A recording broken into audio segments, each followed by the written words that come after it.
Welcome to Hika. Hika is two things. Hika is an exclamation of mild surprise, disgust, or even disturbance, whereas Hika is your friend. So with the series, we hope to surprise you, hopefully disturb you a little bit in terms of your thinking, but also remain your friend. In today's episode, it's my great honour to invite my whanaunga, my tuakana, Anton Blanc. Anton is a past social worker, is a writer, a publisher, a very deep thinker, and an activist. And it's a real honour and pleasure to have him here today. So kia ora, Anton. Kia ora. Mai, welcome to Hika. You're our first guest, and so it's wonderful to have you here. It won't be a whānau show all the time, but why not start with whānau, I think. So welcome. So the other thing you are, Anton, is a son. I think it sits with you, with your parents, who of course I knew very well. And so could you tell us a bit about your parents and the influence they had on you in your life? Well, so my mother was older sister to your father, Hone, and she was a writer and a poet, the first Māori writer to win a Catherine Mansfield Award, and she was writing poetry in te reo and English in the 1950s and 1960s. So that was mum. And my dad, Pius Blanc, was a Swiss migrant who was a photographer when he came to New Zealand, and he met Arapera, my mother, when he was photographing a kapaka group.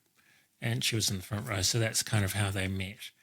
And so both of them creatives in different ways, and both of them moved on to careers in teaching, and they were kind of sort of part of a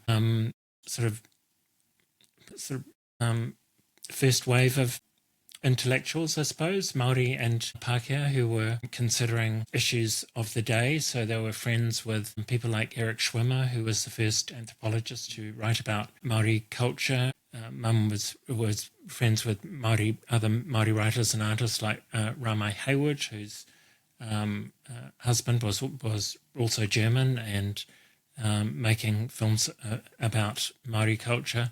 So they were definitely part of this kind of set who were breaking away from kind of conservative New Zealand values of the 1950s and beginning to question things and consider other ways of thinking and being. Yeah. So there was a bit of a Bloomsbury set in Aotearoa, and mum and dad were very much part of that cohort. We're in Birkenhead. Yes, exactly. And so they were also part of this first wave of, history's a long thing, but Māori marrying non-Māori, was becoming, dad married mum, and, we see this kind of explosion of a kind of intermarriage. And so their relationship, Swiss to Māori, a very kind of deep, authentic, Māori meets a very deep, authentic Swiss. How do they kind of handle their cultural, kind of differences coming together? Yeah.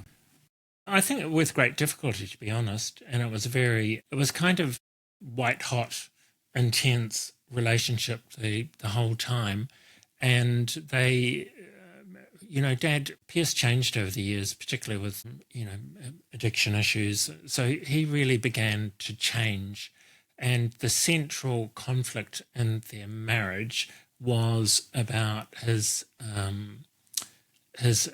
position as tauiwi in Aotearoa, and between the two of them, they could never come to a happy kind of meeting place about what that meant, about how he should behave, about what his relationship with the family was. So that was always the tension in the relationship. However, on the other side, they also had this very deep kind of intellectual and spiritual connection because they were both creatives and they both supported each other's creative lives. So it was a very intense, fractious relationship, but amazing at the same time.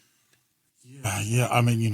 We talk about this word biculturalism, but, like it's a thing we can achieve as opposed to a journey which we just got to keep kind of working at, really. Yeah, exactly. And because I just remember Uncle Pierce is kind of dealing with his in-laws and that kind of tension that was constantly exposed. And mum and dad had the same kind of challenge as well. I imagine, her being, I don't really know how to think about this, her being the woman, him being the man. Whereas mum was the woman and, the patriarchy could assert itself, and she knew how to work that. But Uncle Pierce being the man in that relationship, any thoughts about that? Yeah, well, I agree. And I was just going to say, your mother, I think, was much more comfortable in Te Ao Māori. And I think she did that without ever kind of losing her sense of self and her own kind of cultural identity. But Pierce was never able to kind of become as comfortable as she was living in that world. And so as he got older, he lived a very kind of separate and reclusive life. And Arapera, my mother, lived her life largely outside the home. However, they were still emotionally intensely bonded. And he had that like fish out of water in New Zealand anyway, being Swiss. So he had kind of a double cultural, I suppose, challenges or something like that as well. Yeah, and he was I think he was sort of looking to escape the confines of Swiss culture, which is kind of everything's very compartmentalized and regimented. So I think he had these dreams of living in the South Pacific, amongst the indigenous people. However, in the end, it was much more challenging for him than possibly what he anticipated. However, he also taught in remote Māori schools during the 90s and 60s, so very much the pioneer as well. So he was actually a really complex person, and I think the relationship was really complex. Oh God, the people in Pangaru, still remember him. Beautiful too. And so this idea of them trying to find their way, find a kind of a shared identity in between their very strong identities. I mean, if it's not too unsubtle a segue, because you were trying to find your own identity too, I suppose, growing up in New Zealand, in terms of understanding your sexuality and how you thought about that and how you'd expressed that. Can you tell us a bit about growing up gay in New Zealand? Well, at the time, I mean, that was sort of my, I was born in 62, so the 1960s and 1970s, what I would say about growing up gay was that there was nothing to tell me that this was a normal part of my development.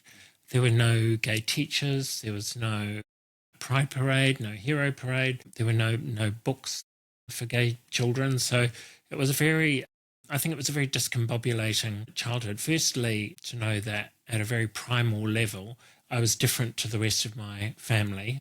In that sense, I mean, nuclear family. I was always kind of aware of that. So that was very discombobulating. And then not having any external kind of affirmation that what I was feeling was normal and healthy. So it was very much feeling like I was on the outside of something, looking into a world that I didn't really understand innately, compared to my sister, for example. And also I think families in those days were very heterosexual. So parents anticipated that their children would be straight. And I think that that's changed over the years. And I think that's a really important change, because when you assume that your child is straight, I believe that you wound the queer child. Those expectations spark a whole lot of issues in children when you realize that actually I'm not meeting my parents' expectations. I'm not turning into something that they anticipated that I would be. I think that's really very damaging to children. And also growing up in Birkenhead, and yet knowing you had this whānau, this identity of some sort in Rangitukia, being Māori or Rafti or wherever we might have been locating that. You had multiple kind of challenges. How, what about just being Māori? How did you feel about that, kind of growing up? It's sort of very conflicted growing up, because Mum was, as you know, she was steeped in tikanga and te reo and sort of had that whole thing going on for herself, but she didn't share it with her children. And I think Uncle Hone was better at it, but there was a sense that they were kind of gatekeeping this knowledge and not passing it on. So Mum was a really interesting mix of being steeped in this stuff, but definitely not including us in that world. Or when she did, she was kind of taking us along and expecting us to fit in when we'd never had any kind of instruction of how to behave. Being Māori, into adulthood, it was really something that I began to look at and kind of come to terms with in my own ways in my 20s, particularly when I was launching into my career in social work, which really was all about, you really had to sort of, to do that job well, you needed to know who you were, you needed to be secure in your identity and know what your values were. And I think during that period, then I kind of began to think about my Māori identity, how it intersected with my gender and my sexuality, and kind of make sense of it. And, we've talked before about this expression of Māori that was very heterosexual. Yeah. So, I don't know if more so than in the Pākehā world, but definitely, it was. And it's also very gendered.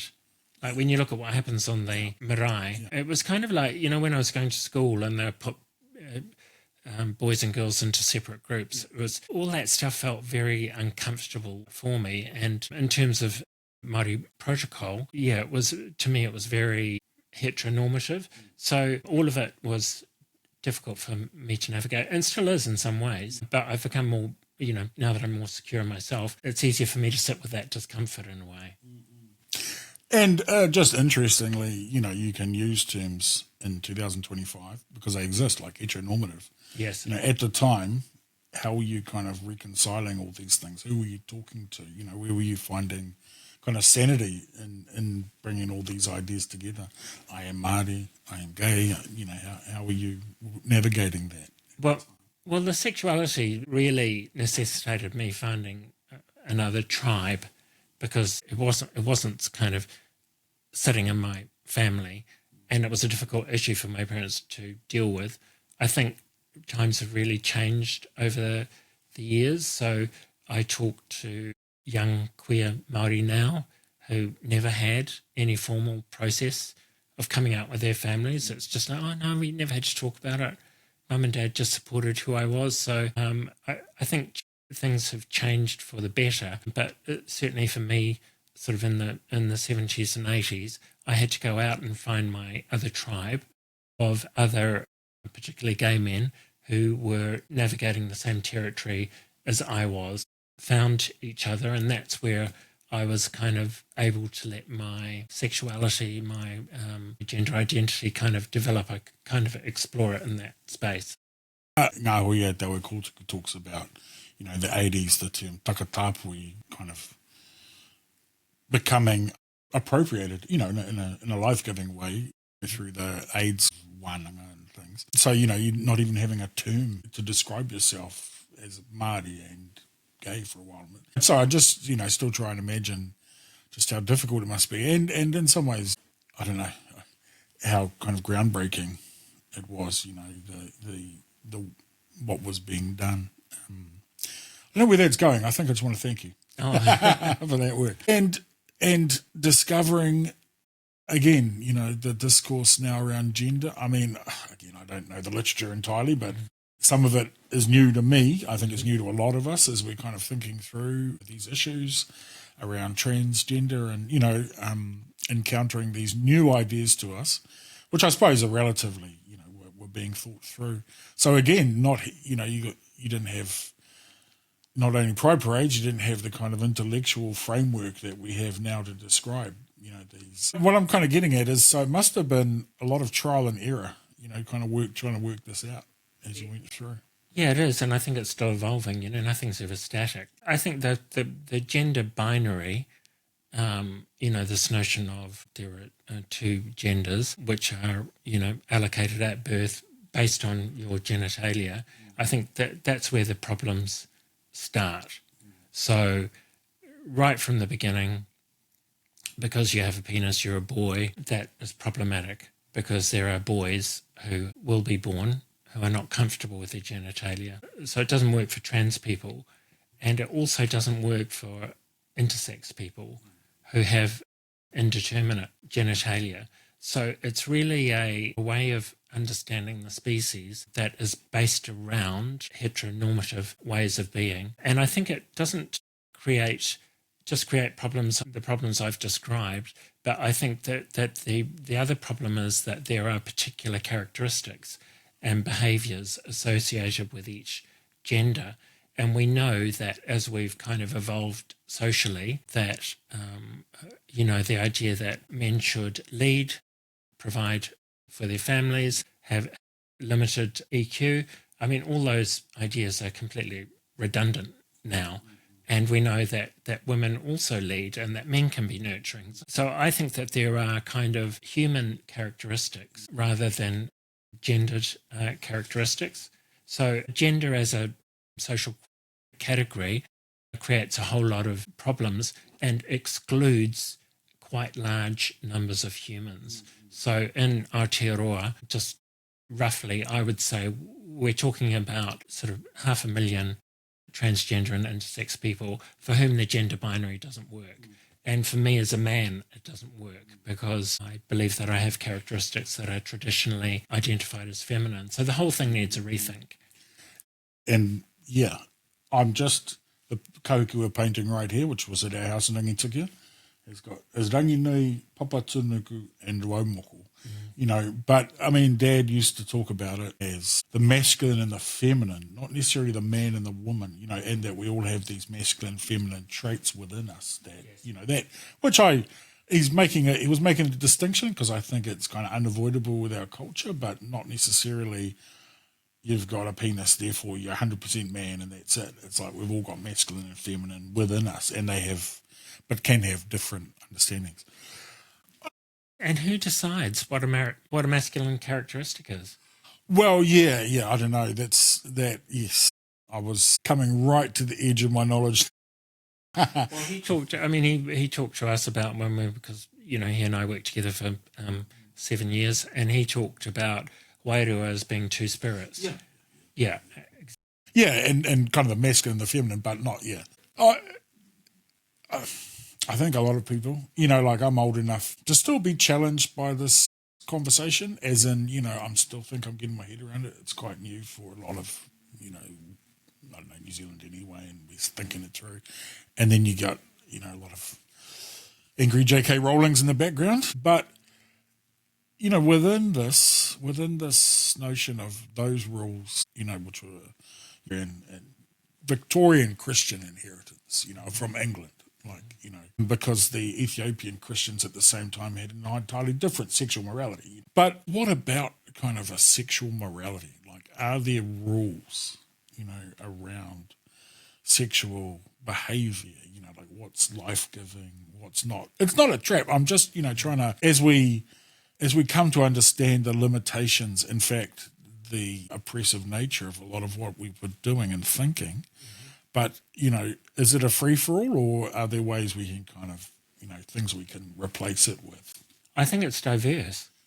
And I think, you know, we know that now.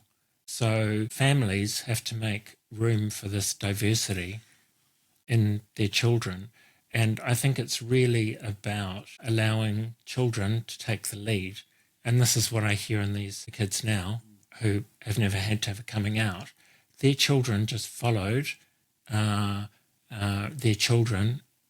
The parents followed the children as they developed and took the lead from the child, which I think is the most important thing. Like the kohanga generation, leading their parents on.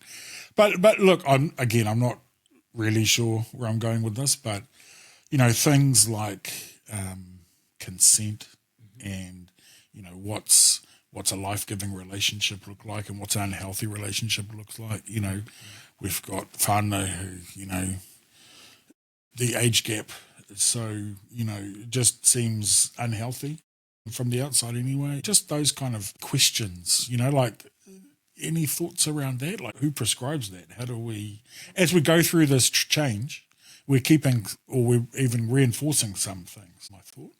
Well, I think sort of when I think about queer relationships, that's where you really see that anything is possible. So Bob Scott, who was a friend of your father's and a friend of mine, this radical Anglican priest, I mean, there was probably there was a good 40-year age difference between Bob and his partner, František. And I think as queer people, we're much more able to accept these unique relationships because we haven't had the same restrictions as heterosexuals. So, the script for heterosexual children, it's kind of written, it's embedded in the family, that kind of rolls on of its own accord. But for us as queer people, we've had to create our different set of rules. And I think it's in that, in those spheres in queer life that you do see that anything is possible. Yet, with still things like consent and being, incredibly important. Yeah. So there's obviously, all that. And I mean, the Me Too movement has been a really important kind of interruption over the last couple of decades in terms of thinking about issues like respect and sex and power. All those things have been given a really good shake-up, and I think it's a great thing. So, so there exists this kind of, again, I might call it a sexual morality that we want to hold on to, like around power, around some of these ideas.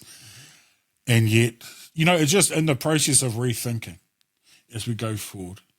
The discourse might be like, oh, well, it's all good to go. But actually, no, there's some pretty solid kind of pillars to all of this, as we kind of go forward.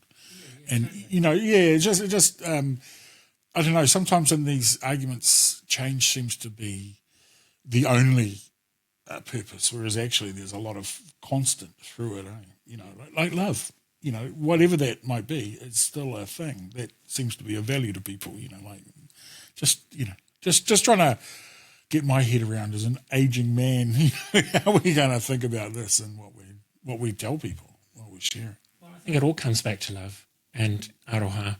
So you can have this explosion of diversity in terms of people's sexual and gender identity, what relationships look like. You can have all that changing, but, the sort of basic human values of love, of respect, those are still really important. And they're they sit at the center of every religion, of every spiritual movement. Those values are really important. Well, that's a good segue because you've got this book chapter coming out. You did the Extract Any Tangata. You talk about your Toitu Takatapui protest with Destiny when they were in court for the Tiatatu Library invasion. I don't think is too much of a word. And so, it was supposed to be at the centre of Christianity.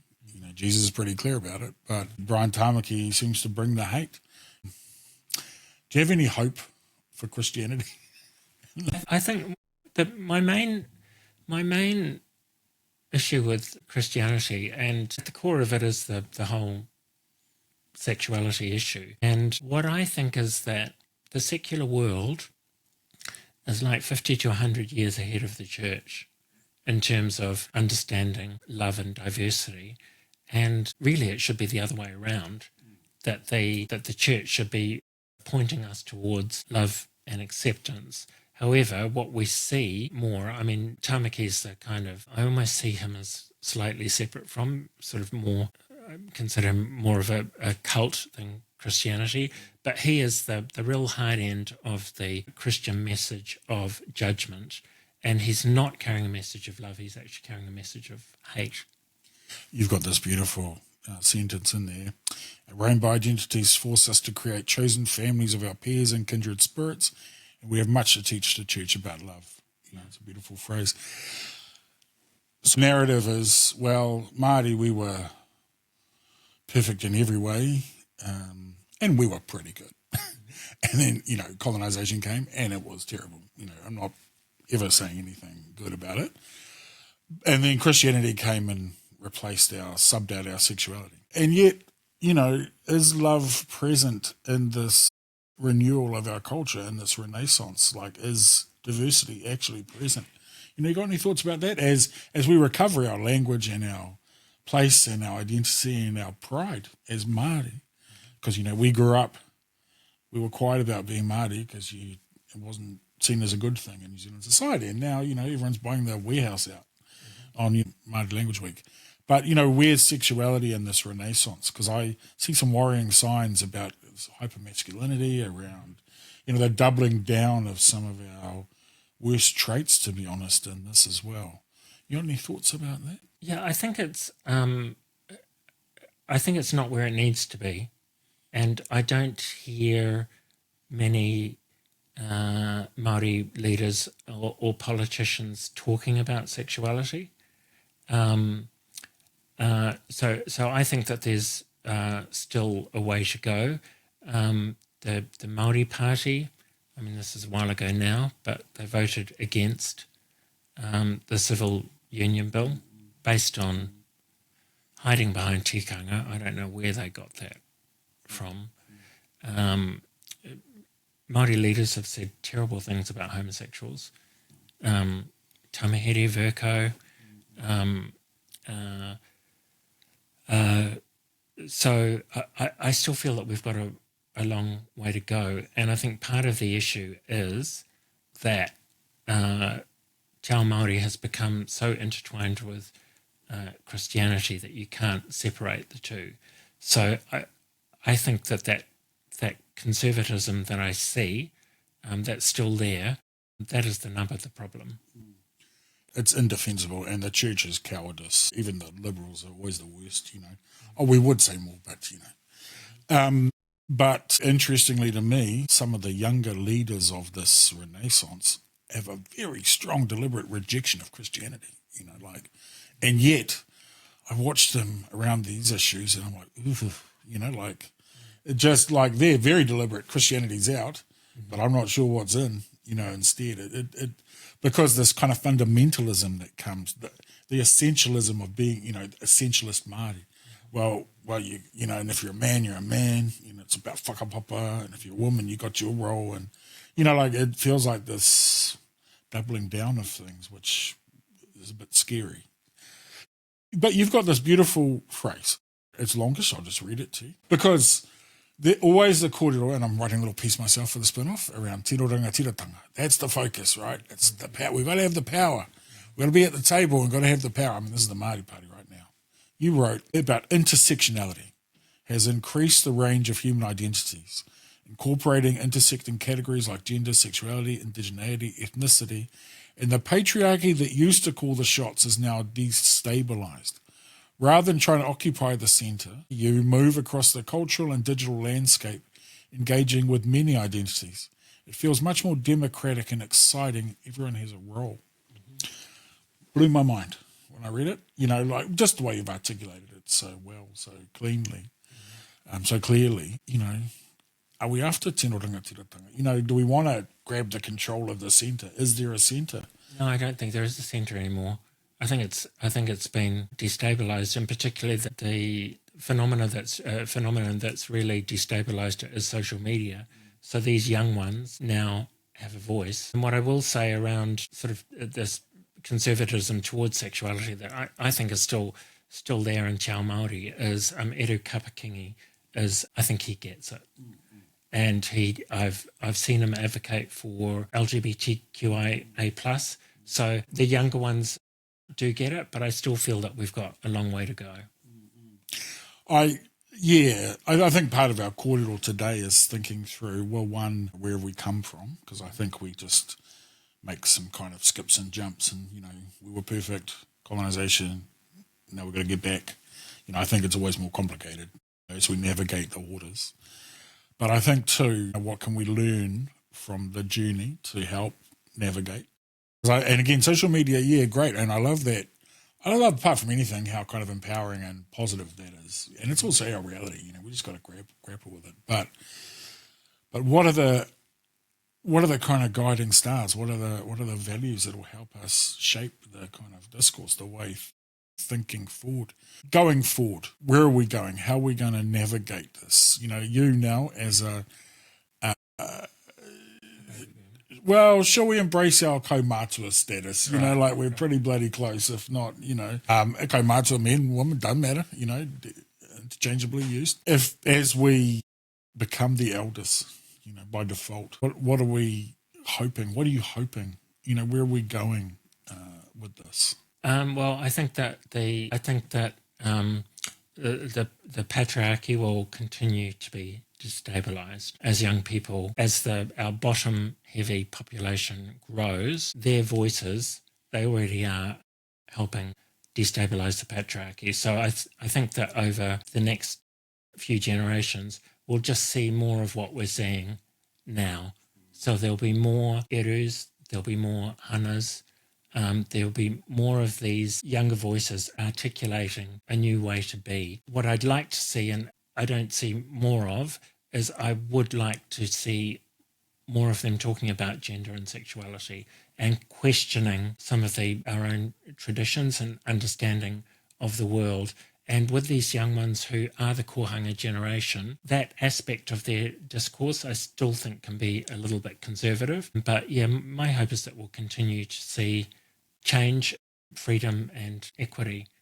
But I think also what we're learning at the moment in terms of this weird kind of dystopian world we're in, and this kind of the new voices from the far right, is that we can make progress, but then there'll be some pushback. And I feel like we're in that kind of period now. So we will make progress, but we need to prepare ourselves for the resistance as well.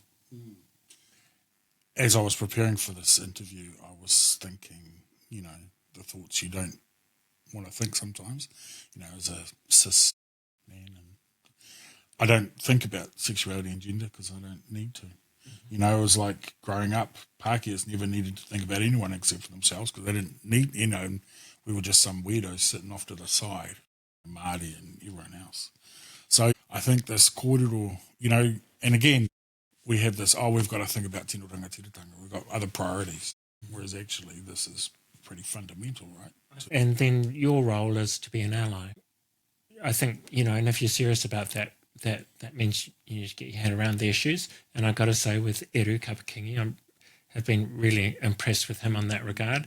But also you need to just create space for others to carry the message, like you've done today, having me on the podcast. So you're doing all the right things.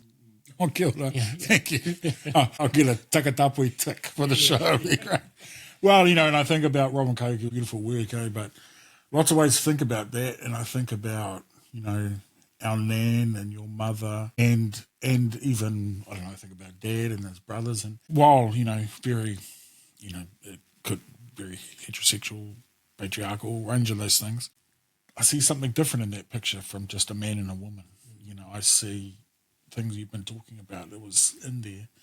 They didn't have a language for it. I think, I don't know, glimpses of it. I mean, the way, I don't know what that point was, but maybe I'm too romantic about, that generation before us. But just, it's a beautiful creation story we've got. And I think thinking through it in light of our understandings is a fine thing. Well, look, thank you, e te tuakana, e te whanaunga.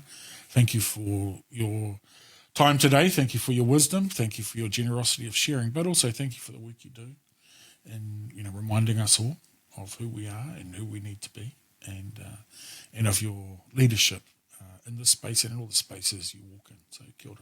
Kia ora. Kia ora tātou.